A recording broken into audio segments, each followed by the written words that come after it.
안녕하십니까. 토요 법회를 시작하겠습니다. 오늘도 법념초의 8정도 정념에 대해서 계속 말씀을 드리겠습니다. 지금 제가 말씀드리는 정념에 관한 교재는 제가 쓴 사념초 명상의 세계가 아니고 빅구 보디 스님이 쓰신 내용을 함께 공부하고 있습니다. 빅구 보디 스님은 독일계 미국인이신데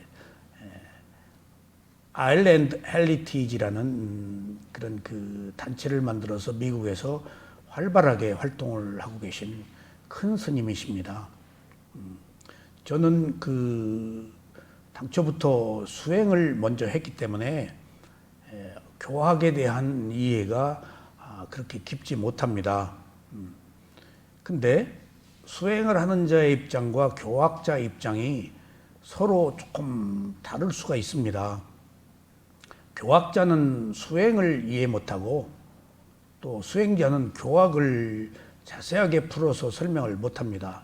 이론이기 때문에. 그래서 교학자가 수행을 한 사람은 드뭅니다. 왜냐하면 길이 멀고 또 정서가 다르고 능력이 다릅니다. 분석하고 외우고 파악하는 교학은 다분히 학구적인 지성적인 측면이 있는 반면 수행은 꿰뚫어서 아는 통찰 지혜를 얻는 것이라서 조금 성향이 다릅니다. 그러니까 교학은 다소는 지적 사유로 논리적인 그 증명을 필요로 하는데 수행은 전혀 그럴 필요가 없습니다. 그냥 탁 놓고 꿰뚫어서 알면 끝입니다. 그러니까 전혀 교육이 필요하지 않습니다. 그래서 모든 사람들에게 다 열려 있습니다. 교학은 지적 사유이기 때문에 일정한 학문과 일정한 의식 수준의 상태가 갖춰지지 않으면 하기가 어려운 거죠. 뭔 말인지도 모를 테니까. 그런데 수행은 뭔 말인지 알 필요가 없습니다. 뚝딱 그냥 어느 집중이 되면 어느 단계에서 알아져 버려요. 한 인간의 삶에 관한 문제이기 때문에. 그래서 그 두 가지가 합쳐지기가 굉장히 어렵습니다. 그래서 저는 수행을 했기 때문에 실례이지만은 교학자를 만나면은 약간 이분은 수행에 대한 이해가 좀 부족하구나라는 선입관을 갖지 않을 수가 없습니다. 근데 실제 또 모르고 실제 또 몰라요.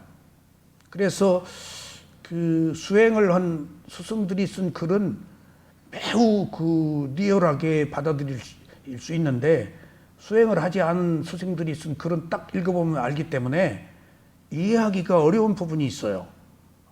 그러니까 그 수행을 한 사람들은 글을 씀에 있어서도 그냥 꿰뚫어서 뭐 쓸데없는 소리가 필요가 없어요. 근데 수행을 하지 않은 그런 교학자 입장에서 쓴 글은 뭔가를 설명하기 위해서 끌어들이는 내용들이 산만하고 조금 지지부진하고 그런 것들을 제가 느껴요. 딱 읽어보면 알아요. 그런데 제가 지금 빅구 보디 스님의 교재를 지금 이렇게 쓰고 있는 이유는 스리랑카는 일반적으로 미얀마에 비해서 수행이 조금 완전하지 않은 나라라고 이해를 하고 있지만은 거기도 수행자는 있을 거예요, 아마. 제가 가보지 않아서. 그리고 스리랑카에서 스님들이 미얀마에 수행을 하러 오더라고요. 같이 수행을 했어요. 그래서 내가 꼭 스리랑카 가보고 싶어서 그 스님한테 각별한 관심을 좀 기울이기도 하고 그랬었는데 또 그 스리랑카 스님이 또 그 스리랑카 제가자를 하나 또 데리고 와서 또 수행을 시키고 그러더라고요. 그래서 물어보니까 수행에 대해서 잘 모르더라고요. 그래서 이제 그런 선입관이 막연하게 있었죠. 근데 스리랑카에서 교학을 하신 이 빅구 보디 스님이 쓰신 내용의 글을 읽어보니까 수행을 하신 것 같아요. 매우 중요한 부분을 디테일하게 터치한 내용을 보니까 이분 글을 교재로 좀 써야 되겠다 하는 생각이 있었어요. 한번 하여튼 그래서 함께 보시죠. 우리가 지금 알아차림이란 것에 관해서 정념, 삼마, 사띠에 대해서 공부하고 있는데 이것이 계속 말씀드렸듯이 불교에서 가장 중요한 단어 중에 하나입니다. 부처님의 가르침이 무엇이냐라고 물으면은 테라와다 스님들은 사띠, 알아차림이다 라고 말을 합니다. 그래서 크게 부처님의 가르침을 보면은 37조도품입니다. 37가지 깨달음으로 가는 다양한 수행 방법들, 그런 요소들을 통틀어서 84,000 법문을 줄여서 37조도품이라고 합니다. 그러면은 37조도품을 줄이면 뭐냐라고 했을 때 8정도라고 합니다. 8가지 바른 삶의 덕목. 8정도를 줄이면은 계정의 사막이라고 합니다. 계율은 계행을 지키는 건데 알아차림이 있는 행위를 계행이라고 말합니다. 두 번째는 집중. 먼저 알아차리고 나서 집중을 하면 마지막에 지혜가 난다 해서 계와 정과 해를 8가지로 나눈 것을 8정도라고 그러고 그것을 가장 중요한 8가지 삶의 덕목이라고 합니다.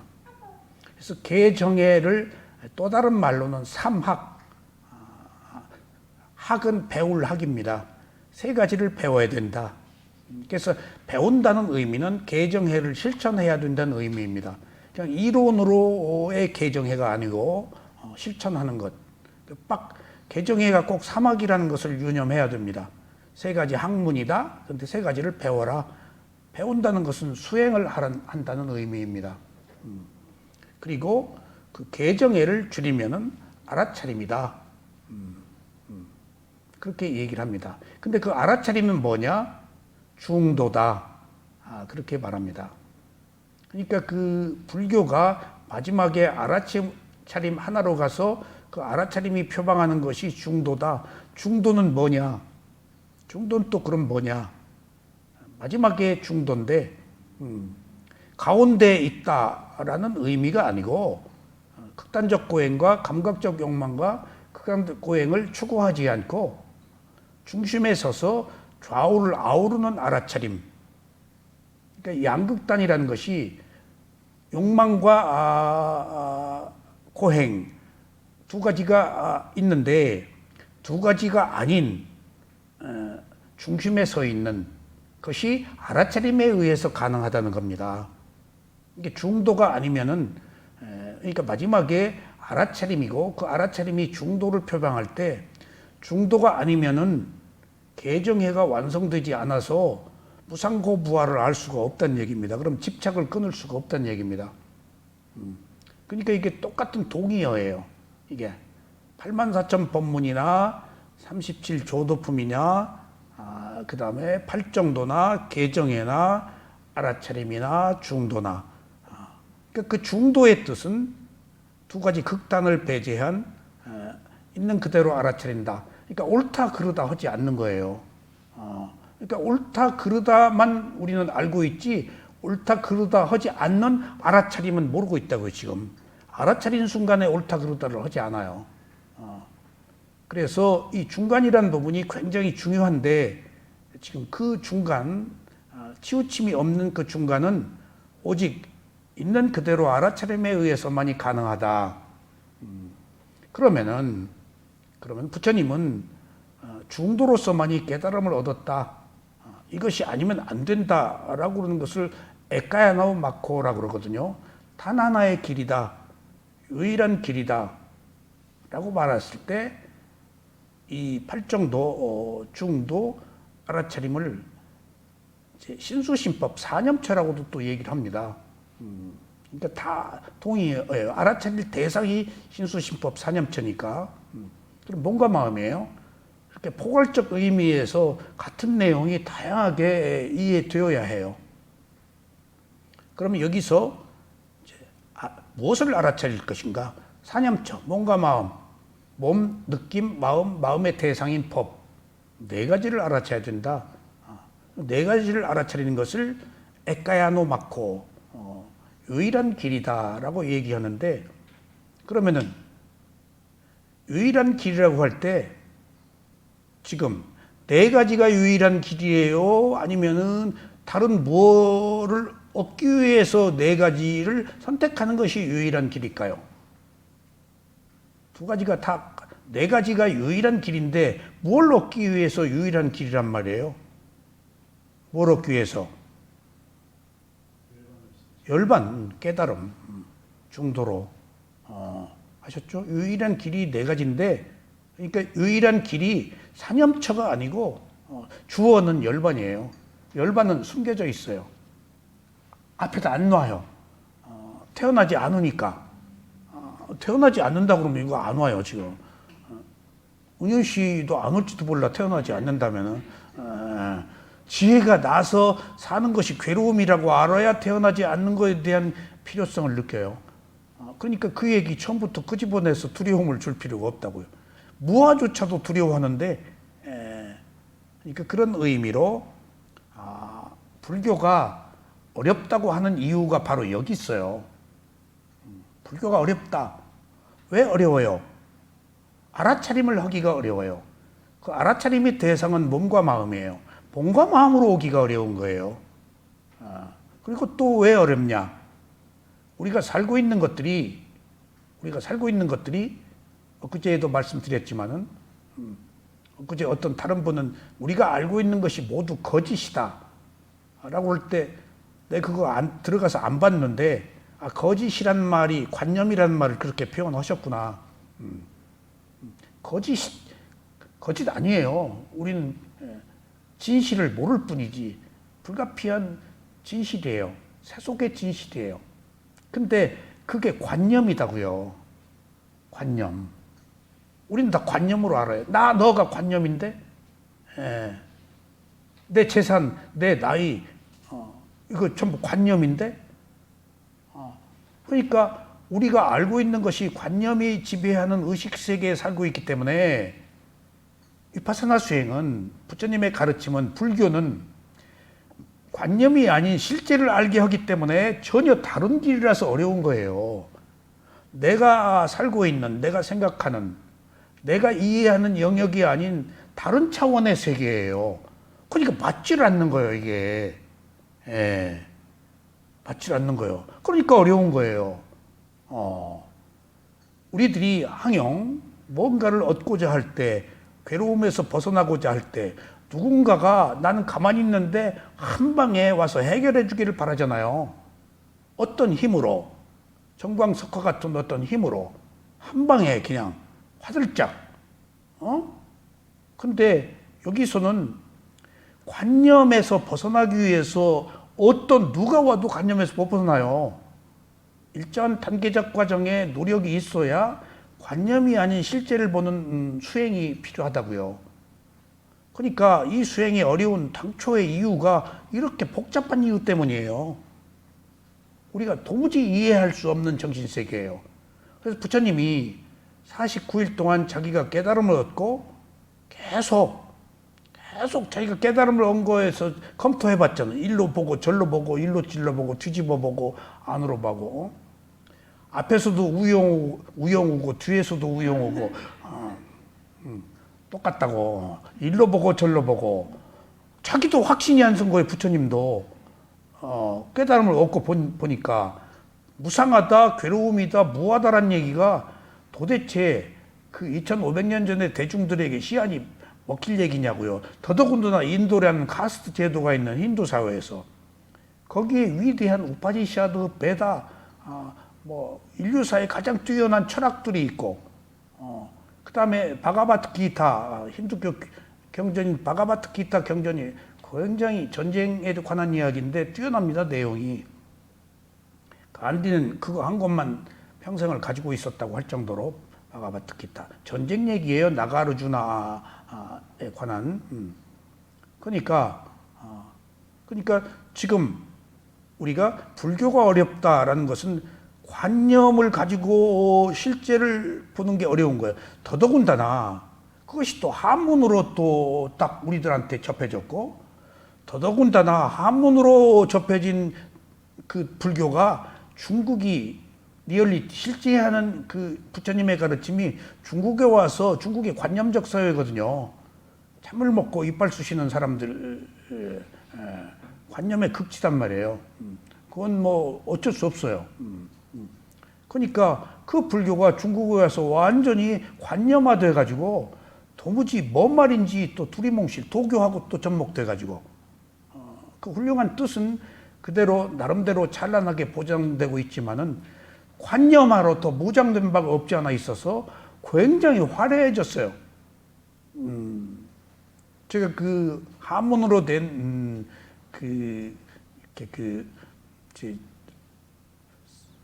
자바함경, 그 중화함경, 그 장하함경 읽어보니까 얼마나 화려한지 탐복할 정도예요. 막 치장되고 장엄하고 문장이 중국에 와서 그렇게 꾸며진 거예요. 아름답게. 원래 부처님의 모습도 이렇게 그 아름답지 않았는데 지금 아잔타 양식이라고 해가지고 시대가 흐르면서 부처님의 모습이 아름답게 꾸며진 거예요. 지금 신격화되고. 여기 모신 부처님 불상은 미얀마 사람 불상이 아니고 중국으로 수출하는 불상이라서 지금 우리 정서에 좀 맞는 불상입니다. 상호가. 중국 사람들이 요구하는 대로 조각을 해서 보낸다고 그러더라고요. 그런 것처럼 뛰어난 가르침도 우리가 관념화해서 나름대로 다 어떤 색깔을 입히고 씌우고 모양을 만들어서 전해지기 때문에 더더군다나 어려웠던 겁니다. 그런데다가 또 빨리어로 이제 부처님의 원음을 우리가 배우니까 조금 더 또 빨리어도 외국어라서 어렵죠. 그러니까 이런 것들이 실제 관념이 아닌 실제를 보기가 어려운 것이라서 수행이 어려운 거예요. 그러니까 제가 수행이 안 된다라고 여러분들이 생각할 때 그때 수행이 안 될 때 안 되는 것을 알아차리고 호흡으로 왔느냐 하면 호흡으로 안 왔다고요. 몸으로 오기가 어려운 거예요. 몸으로. 다 밖으로 나가서 뭔가를 꾸며서 해결했지. 그게 관념이에요. 몸으로 오면 실제거든요. 그러니까 지금 수행이 어렵다 하는 어떤 대전제는 불가피한 거예요, 이렇게. 불가피하다. 그래서 이 불가피한 현실 속에서도 수행을 하고자 하는 것은 선업의 공덕이 없으면 안 된다 하는 이유가 거기 있는 거예요. 그 관념으로 치장된 이 세계에서 그것을 뚫고 진실을 발견하고자 하는 사람들은 선업의 공덕이 있는 사람만 가능해요. 그러니까 이게 쉬운 게 아닙니다. 그래서 이 수행은 무슨 세력을 확장하고 유명해지고 뭐 돈을 많이 벌고 뭐 하는 것과는 전혀 다른 겁니다. 정말 전혀 다른 거예요. 한 인간의 내면의 괴로움을 해결하는 문제이기 때문에 누구나 유명해지기를 바라고 누구나 훌륭해지기를 바라고 누구나 더 많이 알려지기를 바라고 다 그러겠죠. 근데 그런 허와실에서 그런 것들은 전부 관념이에요. 전부 관념이에요. 그래서 예로부터 이런 진실한 수행은 왕이나 거부 장자나 신심이 있는 몇몇 독지가들이 도와주지 않으면 유지될 수가 없어요. 이게 진실을 추구하기 때문에. 그런 점에 있어서 이것은 유명하지 않아서 더 훌륭한 것이고 유명하지 않아서 더 진실한 겁니다. 이게 이 수행은 뭘 자기 내면을 통찰해서 괴로움을 해결하는데 드러내고 뭐 풍장치고 자랑할 일 없잖아요. 그래서 이 수행이 어려운 그런 이유는 우리가 전제를 해야 됩니다. 알아차림이 어렵다. 그게 깨어있는 건데 그 알아차림은 몸과 마음으로 오는 알아차림이에요. 그래서 그걸 관념이 아닌 실제로 보는 것. 이런 과정들이 기존에 우리들이 구상하고 있는 괴로움을 해결하려고 하는 우리들의 의도와는 부합되지 않습니다. 그래서 지금 스승의 말씀을 듣고 조금씩 접근해 가야 됩니다. 그래서 또 다른 의미에서 이런 보통 일반적 사람들이 선택하기 어려운 이 수행을 선택하도록 만드는 것이 괴로움이 있을 때 이 수행을 선택한다는 것. 그래서 괴로움이 오히려 이 수행을 선택하도록 하는 전 단계의 과정이라는 것. 괴로우니까 이 수행을 한다는 사실. 괴로움의 출구가 바로 이 수행이라는 사실이 주는 어떤 양극화된 문제가 아이러니합니다. 안 괴로우면 이거 안 하는데 괴로움이 있어서 이걸 찾는다 라고 하는 문제에 있어서 우리는 또 한 번 실소를 금할 수가 없습니다. 그런데 괴로움이 있어서 이 수행을 한다는 전제를 가정했을 때 괴롭다고 다 이 수행하느냐? 그렇지 않습니다. 괴로움이 있고 선업의 공덕을 쌓은 사람, 괴로움으로 그치지 않고 그 괴로움을 반전시키려고 이 수행을 선택할 때는 선업의 공덕이 백업이 돼야 합니다. 그런 의미에서 괴로운 자도 선업의 공덕을 쌓은 자만이 또 이 수행을 할 수 있다는 사실. 그래서 듣고 또 듣고 같은 이야기를 계속 들어야지 조금씩 부처님의 원래 가르침에 접근해 갑니다. 우리는 관념의 세계에 살고 있기 때문에 자기가 판단하고 살았단 말이에요. 근데 알아차리면 판단을 유의하는 건데 그건 불가능합니다. 있는 그대로 볼 수가 없어요. 알아하니 아니면. 그래서 얼마나 조금씩 계속해서 똑같은 이야기를 듣고 똑같은 반복을 되풀이하면서 조금씩 부처님의 가르침에 접근해 가느냐 하는 문제입니다.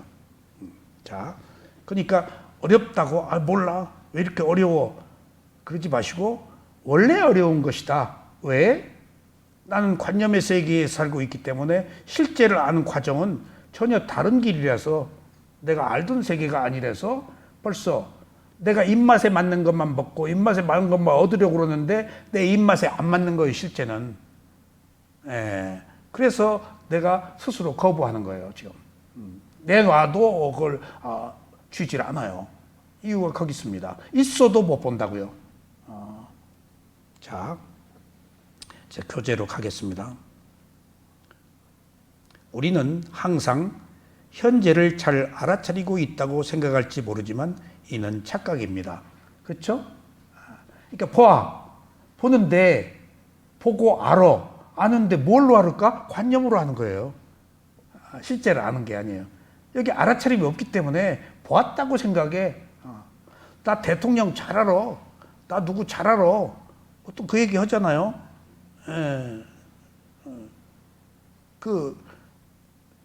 은현 씨 대통령 잘 알지? 2다리, 3다리 건너면 다 대통령 타. 누구도 1~2다리 건너면 다 타. 나 잘 알아. 그런다고. 잘하는 것의 그 정도가 어느 정도 잘하냐 하는데 우리나라 사람 둘이 뭉쳐 나 잘 알아. 그런다고. 여기 와서 어디 가서 나 한국명상원 수행했어. 묘원 잘 알아. 뭐 그럴 수도 있겠죠. 근데 한국명상원에 와서 수행을 과연 얼마나 했느냐 하는 문제는 각기 다를 거예요. 분야짜리님은 나 묘원법사 잘 알아 해도 돼요. 아까 얘기하는 거 보니까 나보다 더 잘하는데. 그러니까 안다는 게 지금 여기 그 말이 착각이다. 그냥 보고 생각으로 아는 것이지 진실로 실제로 리얼리티로 꿰뚫어서 아는 건 아니다 하는 얘기입니다. 자, 알아차리는 수행이 요구하는 대로 정확하게 현재를 알아차리고 있는 경우는 매우 드뭅니다. 자, 알아차림은 현재로 온다 그래. here and now. 현재로 오면은 반드시 현재에는 뭐밖에 없죠? 현재라는 시제, 과거, 미래가 아닌 그것은 가정이에요. 관념이야, 과거, 미래는. 시제가 현재로 올 때만이 깨어있을 때야. 현재에 있는 것은 뭐밖에 없죠? 자기 몸과 마음밖에 없어요. 그래서 사념처 몸과 마음 보는 수행을 하라고 하는 이유예요. 현재 여기 있는 것. 근데 사마타 수행은 현재 몸과 마음이 아닌 무언가 관념적인 것을 추출해서 그것에 집중하지. 자기 몸과 마음이 아니야. 몸과 마음을 볼 수도 있는데 몸과 마음을 볼 경우에도 관념으로 본다고요. 여기는 리얼리티, 느낌으로 보고 위파사나. 여기서 중요한 사실은 현재로 와야 진실, 실제의 관념이 아닌. 근데 과거, 미래는 관념이에요. 실제하지 않아요. 그럼 현재에는 뭐가 있을까? 현재는 몸과 마음밖에 없어요. 몸과 마음이 있는 것이 현재를 증명하는 거예요. 이렇게 위파스나 수행이 몸과 마음을 보는 수행이에요. 그러니까 현재라는 사실이 얼마나 중요한 사실. 과거, 미래는 가정의 관념이에요. 실제에서 불이 붙어요. 과거, 미래에 불이 붙을까요? 현재에서만 불을 붙죠. 그 불은 지혜라고 본다면은. 그리고 현재에서만 업이 생성돼요. 내가 선업, 불선업도 현재의 내 행위로 되지는 거 아니야. 이것만 진실이에요. 옳다 그르다를 떠나서. 이렇게 현재라는 것, 한 인간의 몸과 마음이라는 게 중요해요.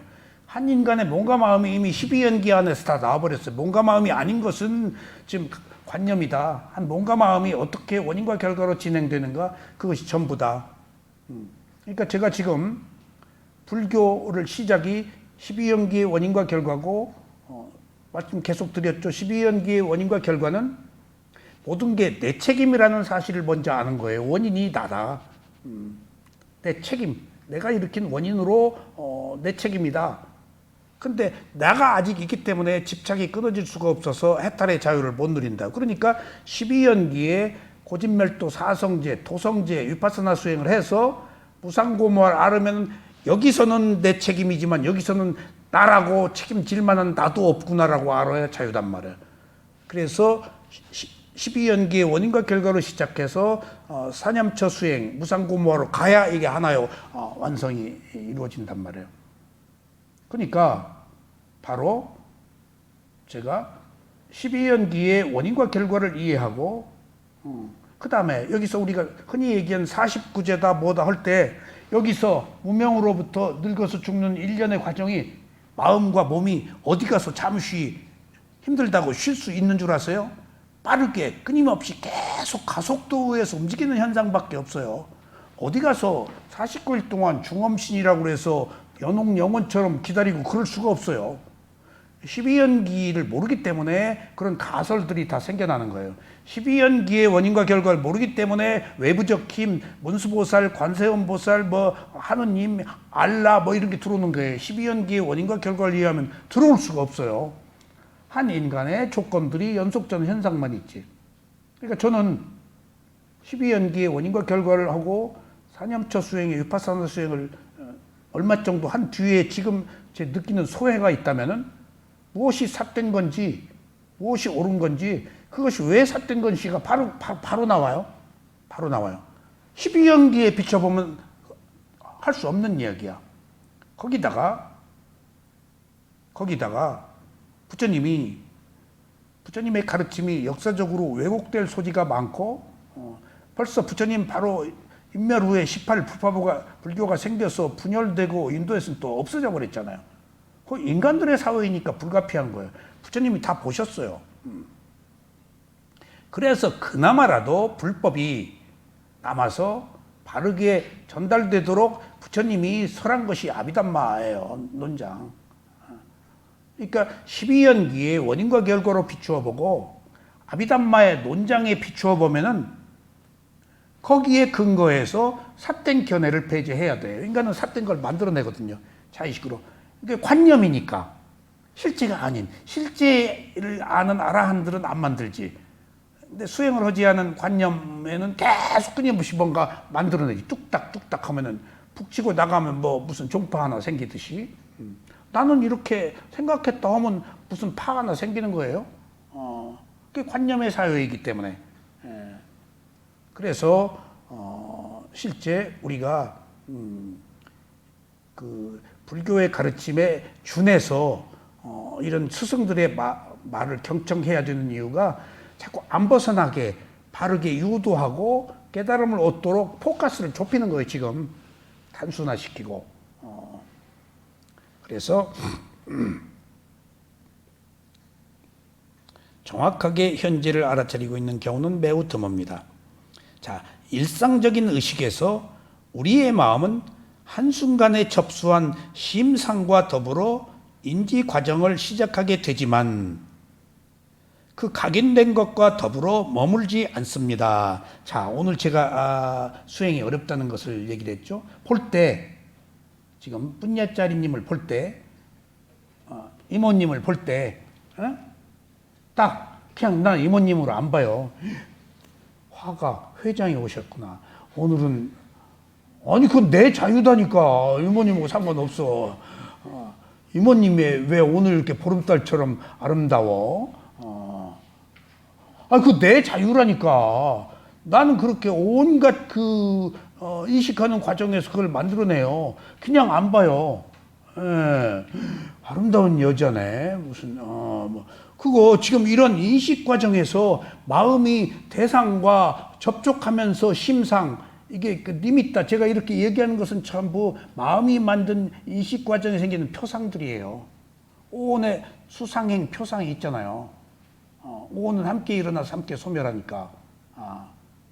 그러니까 지금 우리가 수행이 안 되는 이유, 마음을 제대로 추스릴 수가 없는 이유는 딱 보고 내가 살아온 방법대로 관념으로 꾸며서 생각해 버리니까 실체를 볼 수가 없는 거예요. 예. 그래서 수행이 어려운 거예요, 지금. 조금 더 접근을 할 수가 없어요. 살던 방법이니까. 관념으로 보고, 관념으로 분석하고, 관념으로 좋아하고 싫어해버려서 그리고 벌써 이모님은 저하고 오랫동안 만났잖아요. 나한테 각인된 이모님의 이미지가 있단 말이에요. 컴퓨터 탁 이모님 치면 이모님의 족보가 나한테 인식된 족보가 탁 가지고 있어요. 그럼 내가 이제 이모님을 뭐라고 하기 전에 가지고 있던 정보가 탁 떠버리고 그게 이모님이야 지금. 이모님. 그러니까 이모님이 있는 그대로 실제를 나는 볼 수가 없어요. 이게 수행이 어려운 거예요 지금. 그래서 우리가 왜 호흡을 봐야 되느냐? 왜 생각을 끊어야 되느냐? 호흡 보는 것이 생각 끊는 거거든 지금. 호흡에 뭐 있냐고. 그러니까 볼 뿐, 들을 뿐, 뭔가 이미지네이션하고 인식의 과정에 생기는 이런 일련의 진행 과정을 차단하고 그냥 그 자리에 두는 거예요. 그냥 맥없이. 이게 어려운 거예요 지금. 우리가 그 자리에 둘 수가 없어. 늘 꾸미고 만들고 뭘 좋다 싫다 하는 것이 습관이 돼 있기 때문에 재미가 없어. 이게 그냥 있는 그대로 보면은. 이유가 우리 마음이 그러고 살았기 때문에. 그래서 수행이 어려운 거예요. 예. 그러니까 여기도 지금 자 보세요. 지금 우리가 모든 마음이 일어날 때 선하지 않다, 선하다 뒤에 있는데 기본적으로 7가지 마음이 함께 있잖아요. 기본적으로 이게 zet다식과 마음의 작용이에요. 접촉, 느낌, 인식, 의도, 집중, 생명력, 숙고. 7가지가 기본적으로 있어서 우리가 살고 있는 거예요. 이것은 붙어 있어요. 어느 것 하나가 결여되어 있으면 장애지. 여기 지금 심상이라는 것이 인식이에요. 쌌냐. 근데 이 심상이란 말을 이렇게 빨리어 쓰는 사람은 안 쓰는데 번역한 분이 이제 보통 이런 정신세계에서 심상이라고 쓰는 건데 마음이 있고 zet다시카가 마음의 상이니까 심상이라고 쓴 것 같아요. 그러니까 그 심상이 마음이 일으키는 이 표상이 일으키는 일련의 과정들, 인식하는 과정들 이 시작되기 때문에 그대로 머물지 않는다는 거예요. 여기에 이제 겨냥, 고찰, 결심, 정진, 희열, 열의는 이것이 조금 이런 기본적인 구도에 다양하게 작용해서 이건 조금 더 그 진보된, 더 향상된 삶의 방법을 여기서 추구하는 거예요. 이걸 기본으로 가지고 요거를 하고 있는 거예요. 수행하고 있는 거예요, 이게.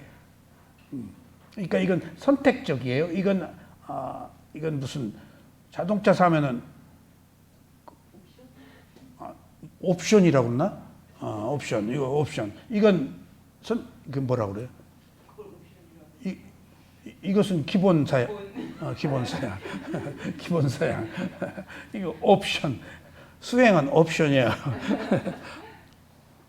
자, 그래서 보세요. 수행이 어려운 이유가 아까 제가 말씀드렸듯이 우리가 인식할 수 없는 마음이 죽을 때 마음, 재생 연결식, 잠재의식인데 이 잠재의식이 마음과 마음을 연결해주는 마음이에요. 우리가 좋다, 싫다, 어쩌다, 저쩌다 막 하고 있잖아요. 선심, 불선심, 막 여러 가지 마음들이 있잖아요. 그 마음과 마음을 연결해주는 마음. 그것을 마음의 최소 단위라고 그래요. 마음.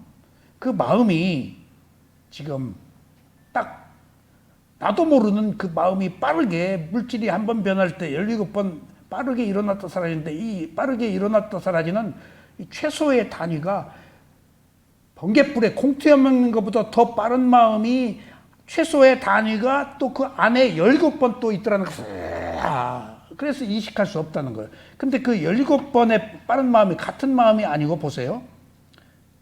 과거 유분, 유동분, 유분 단절, 천향한다, 오식, 그 다음에 영수한다, 판별한다, 확정한다, 속행 7개, 그 다음에 보존, 보존식. 그러니까 빠르게 뭔가 어떻게 쓱싹 해서 이모님에 대해서 뭔가 이미지네이션을 해버린다고요. 어떻더라고. 이거 그래서 우리가 업의 과보로 산다는 이유가 이런 이유 때문이에요. 우리들의 저장돼 있는 어떤 그 컴퓨터에 저장된 무슨 정보가 있을 거 아니에요. 탁 끼면 그 정보가 작동해버리는 거예요. 그러니까 그 정보는 나의 의지를 상관없이 그 정보대로 가는 것이 업의 과보대로 사는 거예요. 예. 그러니까 지금 그러니까 내가 사는 게 아니고 내가 살아온 업의 과보로 판단하고 그대로 행동하고 사는 게 사주팔자 관상이에요. 그게 생각이고 그게 꿈에도 나타나고 그러니까 지금 떠밀려서 살고 있는 거예요. 부처님이 이제 그런 괴로운 뿐인 삶에서 한번 딱 그것을 끊고 호흡으로 딱 봐서 생각을 딱 끊어버리는 거예요. 오직 대상과 아는 마음만. 그렇게 해서 모든 정보를 차단해버리는 거예요. 그 순간 연기가 회전하질 않아요. 그럼 이런 것들이 업의 과보로 상속될 때는 연기가 회전하고 있어요. 업의 과보로 살고 있어. 근데 내가 호흡을 알아차린 순간 좋아하고 싫어하지 않으면 연기가 회전하지 않아요. 그 순간. 그 순간 연기가 회전하지 않아서 마음이 청정해서 내 정보로 보지 않고 있는 그대로 보는 힘이 생겨서 무상고무화가 발견되는 거예요. 비로소 이런 게 우리가 수행이 어려운 이유고 수행을 해야 되는 이유입니다. 생각대로 살지 않고 생각을 끊고 내가 미치지 못한 디테일한 부분, 몸과 마음에 관한 심층적 문제에 가서 새로운 원인을 만드는 거예요. 지금 우리가.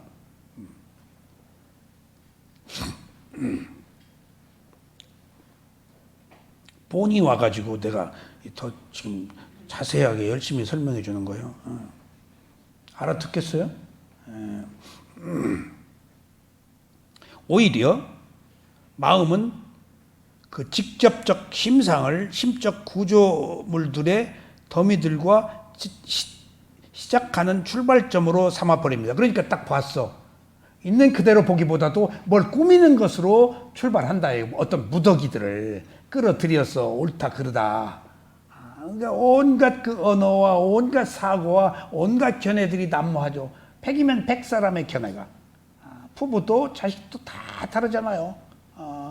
일치할 수 없는 그런 각기 다른 그런 마음들이 끊임없이 또 날개를 달고 활개를 피고 있어서 이것은 혼돈이에요. 그 혼돈이 뭐다? 무상고무화예요. 다 저마다의 업으로 흘러가고 있는 그런 다양한 그것을 하나로 딱 응축시켜서 있는 그대로 보는 게 알아차림, 호흡 보는 알아차림이에요. 그걸 다 거두절미하고. 그래서 보면 볼 뿐, 들으면 들을 뿐, 알면 알 뿐, 냄새 맡으면 맡을 뿐, 먹으면 먹을 뿐, 뿐은 사유를 차단하는 거예요. 사유를 차단. 있는 그대로 보는 거예요, 비로소. 그렇지 않고서는 안 돼. 그게 중도의 마음가짐이에요. 옳다 그러다 하지 않는 거예요. 그러니까 옳다 그러다 하지 않는 중도의 마음은 옳다는 것과 그러다는 것을 틀렸다라고 하지 않고 그렇네라고 그것조차도 받아들이는 상태여야 돼요. 그렇지 않으면 안 돼요. 너 틀렸어? 너 아니야? 라고 하면 안 돼. 그 중도 아니에요. 모든 것을 있는 그대로 받아들이는 그러니까 그 포션이 3개죠. 옳다 그르다 하면 가운데 옳다 그르다는 양극화 돼 있지 중도가 없지. 근데 중도는 이 3가지를 전체로 하나로 묶어서 옳다 그러다가 있어도 힘을 발휘하지 못하도록 하나에 있는 현상, 그러다고 있는 현상으로 수용해서 알고 있는 현상이 중도예요. 치우침이 없는. 이거 배척하면 안 돼요.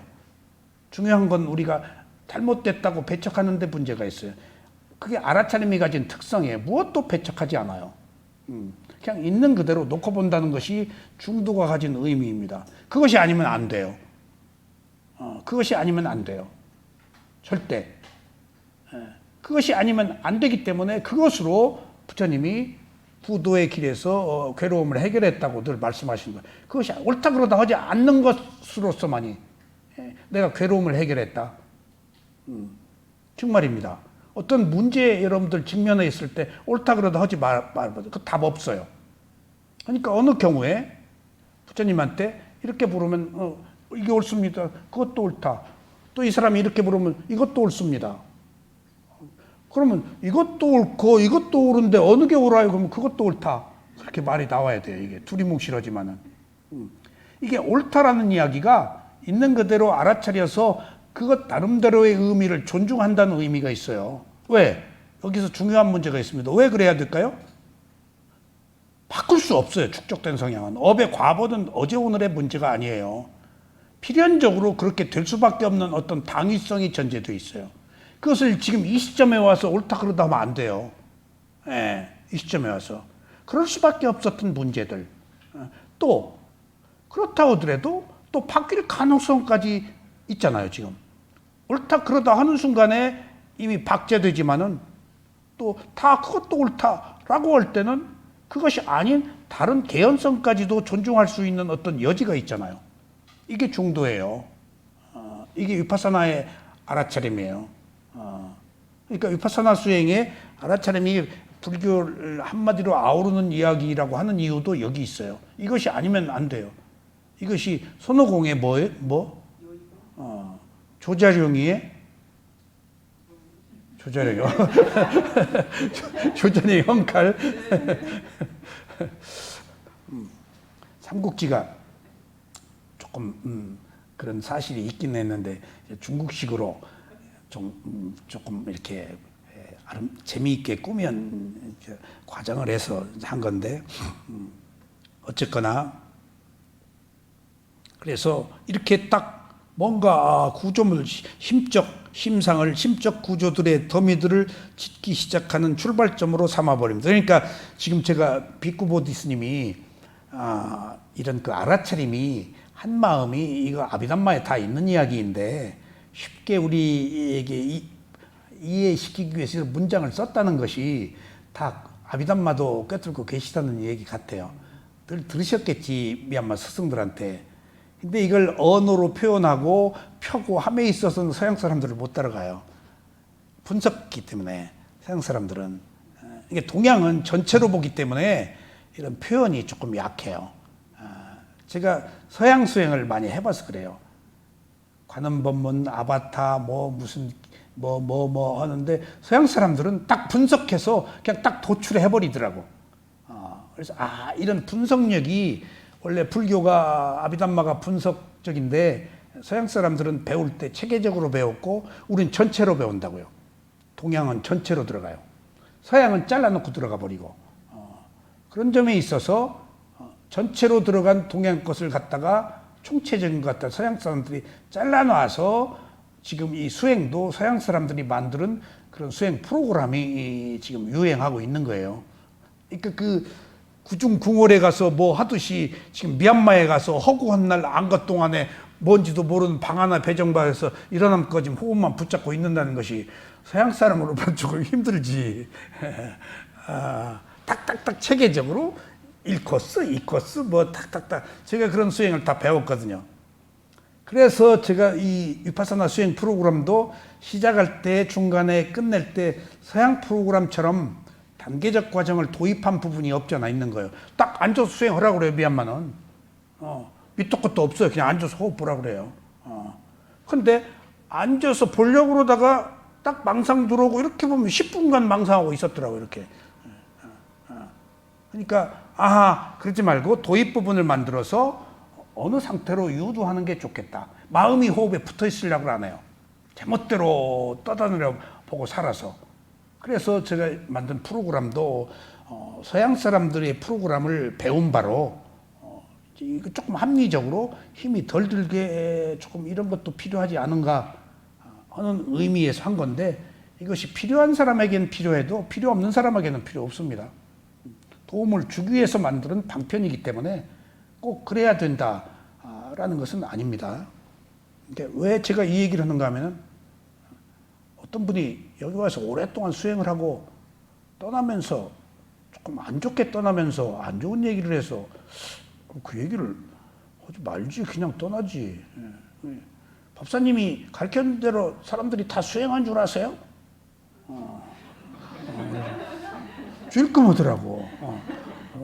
그건 자유요. 내가 그러니까 내가 자 현재 몸에 긴장을 풀고 자 눈 뭐 이거 하는 것은 그대로 안 한다는 얘기지. 나도 할 때도 있고 안 할 때도 있어. 그러니까 내가 여기서 알려줬다고 그래서 다 그대로 하는, 그래서 사실은 나도 안 할 때도 있다라고 하려다가 그냥 아무 말도 안 했지. 다 필요한 것 방편이기 때문에 자기가 선택해서 이로우면 하는 거예요. 이게 꼭 정해진 거 없어요, 이 세상에. 아셨죠? 방편이란 건 그런 거예요. 더 나은 방법, 더 유익한 방법을 찾기 위한 여러 가지 그 길들입니다. 꼭 이것이어야 된다라는 것은 없습니다. 자, 물론 그 구조물들은 직접적인 심상이 더 이상 원자료로서의 진솔한 사실성을 펼 수 없게끔 만들어 버립니다. 이런 것들이 실제 진실을 보기는 어렵게 만든다. 그것들이 잠시이다. 그것을 뒤에 나옵니다. 빠빤짜라고 그래요. 굉장히 중요해. 희극할 때 희롱하다. 빠빤짜, 망상도 빠빤짜라고 그래요. 우리들이 망상.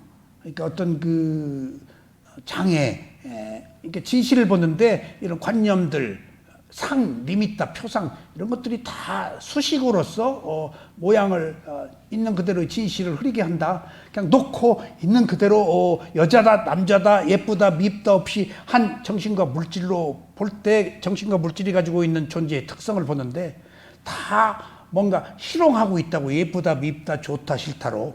그러고서는 접근 못한다.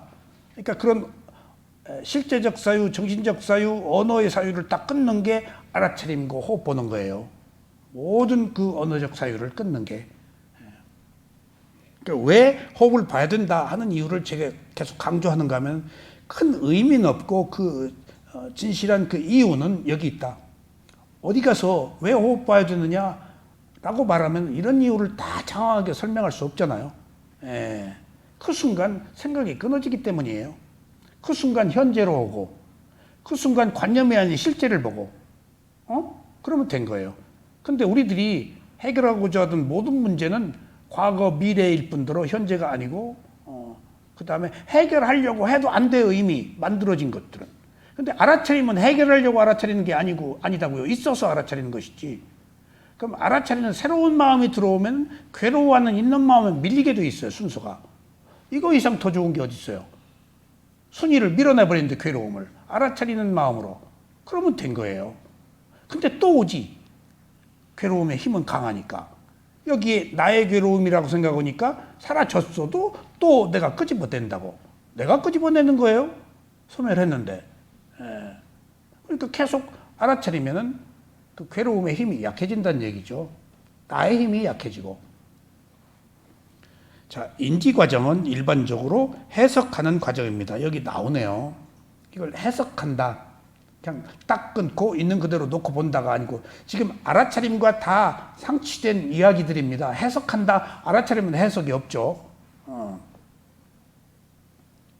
마음이 그 대상을 개념화하는 과정에 매이지 않고 자유롭게 지각하는 것은 잠시 동안 뿐이고 마음은 초기 각인을 붙잡자마자 즉시 관념화 과정으로 들어가서 그 대상을 해석하려 듭니다.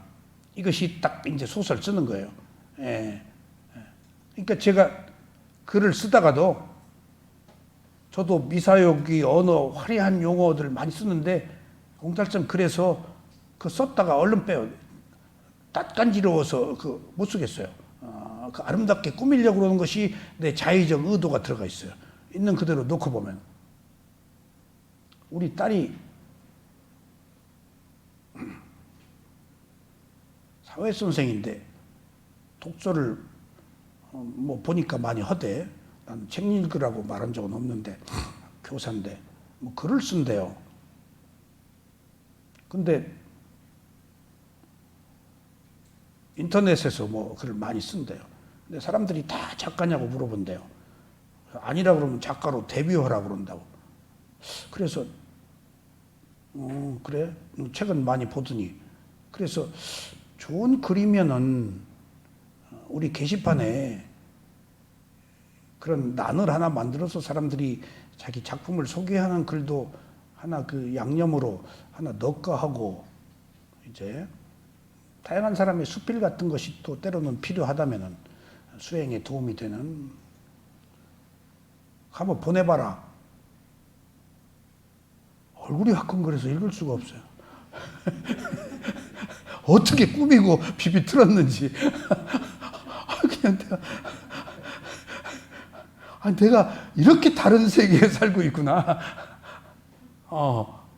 그 난해하고 뭘 어렵게 써야 뭔가 더 훌륭해. 야, 이거 뭔 말이냐?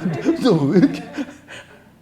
그런데 우리 이제 좀 먼 일이 있어서 잠시 우리 집에 와서 지내는데 우리 동네에 무슨 백일장 현수막이 붙었더라고. 그러니까 저희 집에서 딸 보고 그 딸도 또 글을 잘 써요. 그 딸의 딸도 어디 뭐 서울시 합격하고 서울신문사 초등학생 신문 기자로 또 뭐 이쪽 되고 뭐 어쩌고 저쩌고 그냥 독서를 그래서 해보라고 그랬더니 학교 갔다 와서 오늘이 마감인데 오늘 뭐 12시까지라냐 전날 너 썼니? 그럴 때 안 썼대. 갔다 와가지고 그 마지막 원고 정리를 막 한대. 막 혼주의. 벼락치기 글을 쓰더라고. 그 이제 얼마 뒤에 봤는데 장원, 별장 돈 딱 받고. 그러니까 제주는 있는데 내 제주하고는 다르더라니까. 읽을 수가 없어. 그러니까 바꿔 얘기하면은 언어라는 것이 아름답게 꾸며서 이렇게 정서적으로 풍요하게 만든 것인데 부처님이 가르치면 전곡을 찔러서 있는 그대로 실제잖아요. 함에도 불구하고 부처님이 또 글이 그렇지 않느냐. 부처님 글 얼마나 아름다운데요. 얼마나 아름다운데 나름대로. 그러니까 예수님 가르침도 시론 같은 거 굉장히 상징적으로 뜻이 좋은데 부처님이 전곡을 꿰뚫면서도 아름다운 언어 표현은 또 그 누구도 따르지 못하는 글들을 쓰세요. 부처님이. 근데 그 뜻은 실제는 놓치지 않고 있다고요. 수다니파타 같은 것만요 대표적으로 얼마나 아름다운 글들이에요. 부처님이 전쟁도 다 연구하고 문학도 다 한 사람들입니다. 우파니샤드 베다 다 한 분이세요. 인도 사상 다 연구한 사람들이 있어요. 그러니까 통치하려면 왕자가 다 배워야 돼요. 술 먹고 여자들 막 그냥 난잡하게 관계도 하고 뭐 별짓 다 했죠. 왕자인데 뭘 못해요? 다 허용돼 있는데 인도에서 그런 거 다 경험했다고요. 그리고 그것들이 의미가 없으면 이제 안 거예요. 경험하지 않았으면 의미가 몰랐을 거예요. 근데 나도 다 경험해서 별로 그게 이제 감각적 욕망이 근데 경험이라는 것 그런 차원에서 어느 것도 경험이라고 생각하고 유예해 줘야 돼요. 경험했네? 경험했네. 그걸 낙인을 찍고 못 받고 배척할 일이 아니에요. 경험으로 하나의 프로세스 과정이라고 우리가 받아들여야 돼요. 그 허물로 보지 말고 경험으로 보고 이해해야 돼요. 그게 알아차림입니다. 관념화하고 박제하고 못 받고 너는 나쁜 놈, 너 어떤 놈 이렇게 절대 그러지 마세요. 마음은 진행되고 있어요. 새로운 마음이 계속 새로운 것과 만나고 있어요. 항상 현재로 와서 새로운 것을 만드는 것만이 우리가 할 일이에요. 지나간 과거는 의미가 없어요. 그건 받도록 돼 있어요. 근데 현재 좋은 새로운 원인을 만들면 오도록 돼 있는 것들이 유예되거나 약하게 와요. 현재 내 마음이 우선하니까. 그래서 수행이 중요하다는 겁니다. 즉 자기 자신이 가지고 있는 기존의 범주와 가설에 견지해서 알기 쉽게 만들려는 것입니다. 여기 우리가 알아차리지 못하면은 자기 범주와 가설을 견지해서 자기 쉽게 자기식으로 합리화해서 결론을 내려. 어쨌으니까 뭐 다 이해가 미워하려다가도 지난번에 나한테 떡 줬으니까 그렇게 또 유해야지. 좀 미워하고 싶어도 양주에서 뭔데 왔는데 먹는 것까지 가지고 왔는데 이해해야지 라고 그렇게 다 합리화해서 자기 범주에 편리하게 한다는 거예요. 있는 그대로의 진실과 맞닥뜨리지 않고 이게 위험한 거예요. 이해에 얽히게 되고 사견이 들어가게 된다는 얘기입니다. 그러한 작업을 해내기 위해서 마음은 먼저 개념들을 설정하고 다시 그 개념들을 결합시켜 구조물들, 서로 뒷받쳐주는 개념들의 세트로 만든 다음에 이들을 모아서 복합적인 해석 체계로 엮어 나가게 되는 것입니다. 조금 복잡하지만 우리들이 뭔가 형상하고 꾸미고 결론을 내리고 그것을 가지고 또 그 힘으로 살고 있다 그런 얘기입니다. 그것들을 반복하면서 그 집밖에 할지를 모른다는 얘기입니다. 사실은 그것이 아닌 다른 길, 있는 그대로 본 길은 모른다는 거예요. 그게 윤회하는 생명의 연속적 현상이에요. 이렇게 되면 결국 애당초 직접적인 경험은 관념화 과정에서 뒤덮여 눈앞에 있는 대상이 마치 구름층에 가려진 달처럼 관념과 견해의 두터운 덮개에 가려 흐릿하게 보이게 됩니다. 있는 그대로 진실은 못 본다는 얘기지 제가 꾸며서 만들기 때문에 단도직입적으로 놓고 오른발 왼발을 보거나 호흡을 본다라는 것들은 그런 먼저 관념들이 들어오지 못하는 틈새를 만들지 않고 보기 시작하는 거예요. 그리고 오래 봐야지. 한번 보고 말하면 안 되지. 오래 호흡을 보고 오래 오른발을 보면은 이미 사유가 조금씩 줄어들어서 있는 그대로의 진실이 조금씩 드러나지. 달빛에. 근데 구름이 달빛을 가리면 달을 못 보지. 근데 달은 언젠가 드러나게 돼 있습니다. 구름이 항상 달을 가릴 수는 없어요. 아셨죠? 자, 그러니까 이런저런 이유로 개념화된, 관념화된 알아차림이 없는 상태에서 우리가 살고 있을 때는 습관적으로 업의 과보로 연속되는 삶을 살아서 괴로움에서 벗어날 수 없다는 얘기입니다. 이렇게 살고 있는 것이 우리들의 실제라는 거예요. 여긴 누구의 의지도 없어요. 여기 자기 의지 아니에요. 어떤 업의 흐름이에요. 정말입니다. 업의 과보의 흐름이에요. 아까 이 잠재의식에 어떤 나의 의지가 들어가 있어요? 이 저장되어 있는 정보, 보존되어 있는 영수식, 보존식 이런 거에 의해서 다운 마음이 일어나는데 근데 우리는 그것을 끊고 새로운 원인을 깨끗하게 청정하게 있는 그대로 알아차리는 새로운 원인을 한번 만들어 보자는 거예요. 흙탕물이 아니고 맑은 물을. 여기 전부 흙탕물이에요. 이상과 같은 심적 짜맞추기의 과정을 부처님은 빠빤짜라고 부르시는데 다듬기, 꾸미기 또는 개념의 증식이라는 뜻입니다. 빠빤짜가 망상, 희론이 뭐죠? 희롱? 말과 행동으로 실없이 놀리는 것을 희롱이라고 그러죠. 그러니까 우리들이 실없이 희롱하고 있는 거예요.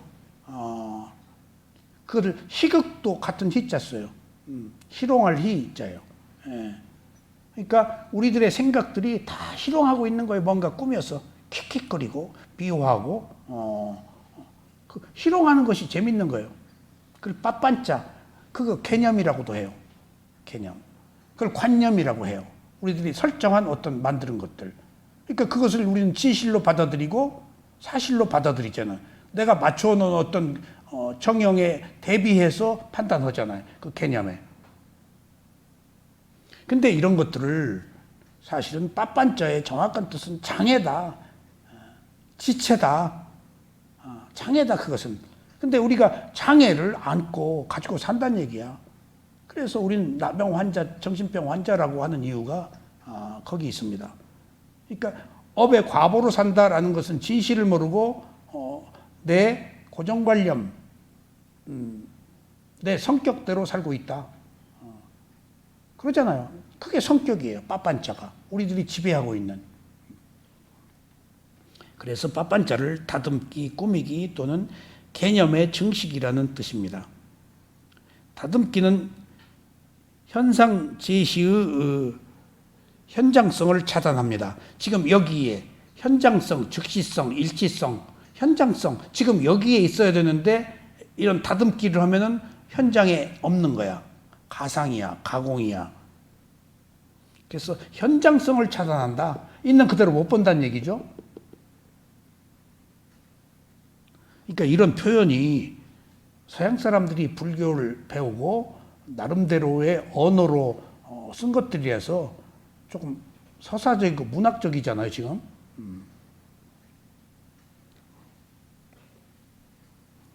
다시 말해 대상을 있는 그대로가 아니고 오직 거리를 두고 알 수 있도록 만들어 버리는 것입니다. 있는 그대로 보는 게 아니고 거리를 두고 사변적으로 뭔가 꾸며서 개념화한다는 얘기지. 거리를 둔다.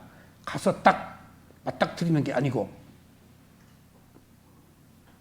그래서 여러분들 조금 이따 나옵니다만은 수관이라고 할 때 위파사나의 파사나가 수관인데 수관의 원래의 뜻은 따라가면서 본다라는 뜻인데 절대 한문 그게 아니에요. 따라가면서 보면 안 돼요. 오른발 왼발 할 때 오른발을 띄고 뛴 뒤에 오른발이라고 알아차리면 안 된다고 그래요. 왜 안 될까? 오른발이 움직이는 순간 오른발이 움직이는 것을 알아차려야 돼. 근데 오른발이 움직이고 나서 움직인 것을 알아차리면은 왜 안 되지? 은현 씨. 움직이고 나서 알아차리는 그 순간에 뭐가 들어와? 생각이 들어와, 관념이. 사유로 바뀌어버려. 현장성, 즉시성, 수행이 일치성, 현장성이 있어야 되는 것이 거기에 틈을 안 주면 안 돼. 항상 현장에 함께 있어야 돼. 틈을 두르면 빠르게 마음이 이미지를 내버려. 빠르게. 우리 마음이 그것밖에 하고 산 적이 없어. 빠르게 이미지네이션 하는 거. 예쁘다, 밉다, 뭐 선화공주 같다, 뭐 양귀비 같다, 뭐 매주 같다, 어쩌고 뭐 옳다, 그러다 온갖 이미지를 해. 생각. 그 재미로 살고 있는데 그게 문학이야. 뭔가 꾸며서 비틀어서 뭔가 뭐 다는 아니겠지만은 그림은 있는 그대로 진실이네. 그대로 느껴서 그리는 거 아니에요? 관념이 아닌 실제예요. 그 관념이 아닌 실제가 바로 칸디인스키고 그 실제 그 작가들 그렇게 느낀 사람들 누구죠? 그 유명한 사람? 귀가 막 여기 있고 코가 여기. 피카소. 그렇게 느꼈다는 거예요, 실제로. 우리들의 온갖 복합적인 그 마음의 형상이 뜬구름 잡고 한 것이 그런 리얼리티, 실제를 아름답게 정교하게 그린 그림에서 피카소가 그렇게 냈다는 것은 뒤집어지는 거예요, 이게. 새로운 표현이야, 있는 그대로. 마음이 혼란한 상태에 그렇게 보였다는 거 아니야. 그건 정신세계의 새로운 표현이거든. 그게 관념을 벗어난 실제예요. 실제예요. 그런 실존주의자들이 니체, 까뮤 뭐 이런 사람들이 다 실존주의자 실제를 본 거 아니야. 어떤 신의 영역에서 벗어나서 산 인간의 존엄성이며 개인의 문제를. 그러니까 지금 그게 다 불교의 맥락과 맞닿아 있어요. 그렇게 해서 그것이 과연 난가? 니체가 이방인에서 그 백사장에서 아랍인 쏴서 죽였는데 왜 죽였냐고 그러니까 눈이 부셔서 죽였다고. 눈이 부셔서 죽였다. 그런 얘기 하기가 어려운데 실제 그 순간에 눈이 부셔서 어떤 마음의 감정이 일어나서 죽음으로 유도하도록 했어요. 개연성이 없는 것 같지만은 진짜 실제하는 개연성을 말도 안 되는 것을 끄집어내서 사실처럼 하는 것이 지금 리얼리티 아니에요? 그렇게 우리들의 마음이 그게 내 마음이 아닌 거예요. 같은 마음이 아닌 것이고 끊임없이 그런 혼란의 연속 속에서 화려하게 뜬구름 잡고 있는 게 우리 마음인데 그것을 어딘가에 조금 잠시라도 멈추게 해서 조금 깨끗하게 정화하는 거예요. 지금 이게 수행이. 그런 과정을 거치지 않고서는 습관대로 살고 그런 세계가 있는지를 모른다고요. 오늘 왜 수행을 해야 되는가, 왜 수행이 어려운가에 대한 얘기가 주를 이루네요. 양주 이해가 돼요? 왜 수행이 어렵죠? 내 마음이 아니고 뜬구름 잡으니까. 나는 관념으로 살고 있는데 수행은 실제를 보도록 하니까. 실제를 본 적이 없고 무슨 문제 있을 때 알아차려서 호흡으로 온 적이 없기 때문에 호흡으로 오면 일단 끝나거든. 그걸 못해, 호흡으로 오는 걸. 밖에서 구해서. 왜 그렇지? 여지껏 밖에서만 해결했기 때문에.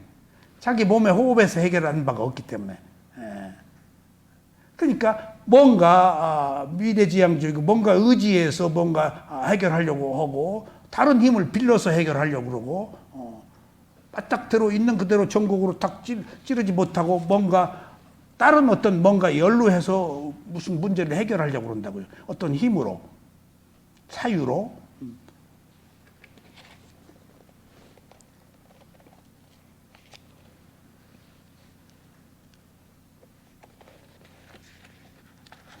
그래서 오직 거리를 두고서야 알아차릴 수 있도록 만들어 버리는 것입니다. 뿐만 아니라 다듬기는 인식을 가리는 데 그치지 않고 주관을 대상에 투사하여 하는 바탕이 됩니다. 주관. 그러니까 자기 견해, 자기 생각을 대상에 투다해서 그것이다 라고 확정을 짓고 바탕으로 만들어 버린다. 무지로 뒤덮인 미혹된 마음은 자기 자신이 만든 심적 개념 구조들을 오히려 대상의 것이라고 한 뜻 밖으로 투사해서 내보냅니다. 내가 딱 만들어서 무엇이다. 결국 우리가 최종적 인식의 대상인 줄 알고 있는 것, 그리고 우리의 가치, 계획, 행위의 근거로 삼고 있는 것, 그것이 기실은 원래 그 사항이 아니라 우리가 조각조각 가위로 만든 창작물일 뿐입니다. 이게 망상이고 빠빤짜고 이것이 개념이고 상상이고 이것들이 우리들의 의도적 행위, 과보가 있는 행위이다.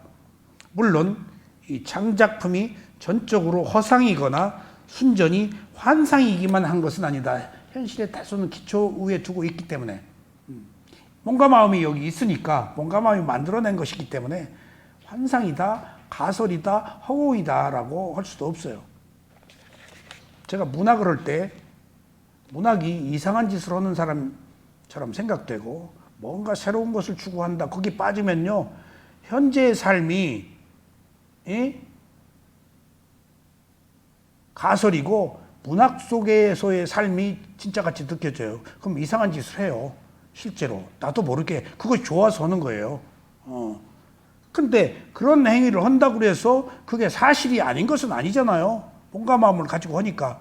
다만 빠빤짜를 했을 뿐이야. 어느 다른 새로운 그 추출물을 찾아서 망상의 세계에 빠져가지고 돈키호테 같은 삶을 사는 거예요. 그게 돈키호테 그러잖아요. 어떤 분열 현상은 아니지만은 분할 현상처럼 그렇게. 제가 이상의 시에 이상이 그 막 어려운 삶 살고 이상의 시에 그 날 잡구나 하는 시가 너무나 그때 막 내가 억압되어 있는 고등학교 때 그 삶 속에서 그 이상시 날짜에 대해서 내가 그 글을 한번 쓴 적이 있는데 그래서 발표를 했어요. 그 뒤에 날짜 막 억압되어 있는 거 속박되어 있는 것 때문에 내가 비둘기 경주용 비둘기를 키웠어요. 농담이 아니에요. 비둘기. 일본 서울 레이스에서 1등 했어요. 제가. 그래가지고 뭐 신문 나고 비둘기 전서구 편지 전하는 비둘기예요. 비싸요. 한 마리에. 근데 아파트 베란다에 놓고 날렸다가 다 들어와요. 근데 탁 날릴 때요. 쫙 막 올라가요. 물이 지어서 막 내려가요. 막. 그 물이 지어서 막 그 환희, 날자, 내가 안 떨어져 죽느라고. 현해탄 건널 때, 누구죠? 황 선생님. 현해탄 건널 때 죽은 가수? 윤심덕이. 황 선생님이 윤심덕이를 몰라. 어떻게 윤심덕이를 알아? 윤심덕이가 몸 던져버렸어, 현대탄에. 안 던지는 것도 이상해. 그런 것처럼 우리들은 그런 환상의 세계에 살고 있지만 그것이 또 다 허상인 것만은 또 아니라고, 현실의 바탕 위에 어느 정도 있다고, 우리들의 마음속에. 정말. 그런 그 차이, 그런 괴리, 그런 그 이중적 구조를 우리 마음속에서 알아야 돼요. 그런 마음이 있어서는 안 된다라고 하면 그런 마음이 있네라고 알아차려야 돼요. 그게 일종의 뭘까요? 중도에 서서 그런 그 감각적 욕망이에요. 그게. 아셨어요? 허상에 빠져가지고 이상한 한 것이 지금 그 좋아서 하는 거 아니에요. 좋아서 하는 거예요. 그걸 배척하는 막 극단적인 그 고행도 문제지만 그렇지 않다고 내가 좋아 선택하는 것들은 감각적 욕망이에요. 지금 여기 그런 것들조차도 있는데 그것들도 현실이다 이런 얘기입니다. 이게 불교의 중도예요. 그것들이 현실이 아니니까 배척해야 되고 절대 안 돼가 아니고 그런 것도 있다. 어디까지나 그것은 직접적인 경험이 준 것에 기초로 하고 원료로 삼고 있긴 하지만 그와 더불어 다른 것, 마음이 가공해낸 다른 꾸밈들도 포함하고 있는 것이다. 그러니까 결국은 알아차림이라는 것이 이런 복잡 단안한 속에서 많은 꾸밈이 있는 것을 있는 대로 알아차려서 항상 가운데로 돌아오는 거예요. 치우침이 없는. 현재로 돌아오는 거예요. 진실로 돌아오는 거예요. 관념이 아닌 실제로 돌아오는 거예요. 그 얘기입니다. 그러면은 언어의 유의는 없고 아름다운 없을지라도 거긴 진실이 있기 때문에 깨끗함이 있어요. 근데 깨끗함이 얼마나 최상의 가치인지 몰라요. 그걸 깨끗함이라 그래요. 깨끗함. 그건 최고의 마음은 열반이에요. 깨끗함은. 그러니까 뭔가 티가 섞이지 않은 청정함, 깨끗함, 맑음 그런 것들을 총체적으로 의미할 때 오직 이 알아차림에 의해서만이 단계적 과정을 거쳐서 거기에 다 배제되고 사유가 관념이 그대로 들어가서 마지막 무상고부활을 알아서 집착이 끊어질 때 최고의 깨끗함, 그래서 그때 얻는 열반을 최고의 행복, 지구의 행복이라고 그래요. 지구의 행복은 무슨 말? 그거 이상 더 다른 행복은 없다. 완전히 노연한 것. 뭐 빛가번쩍하고 막 흥분하고 뭐 그런 게 없이 평온, 자유, 깨끗함 그것 자체로 뭔가 불만족이 없는, 뭔가 아쉬움도 없는 그것 자체로 거득 차고 그것 자체로 만족할 수 있고 하는 그런 상태를 열반이라고 합니다. 그래서 지금 오늘 알아차림이라는 의미를 이렇게 그 희론이 무엇인가, 알아차림이 무엇인가, 그 반대편에 서 있는 희론의 반대편에 서 있는 알아차림에 대해서 한번 살펴봤습니다. 다음 시간 계속하겠습니다. 감사합니다.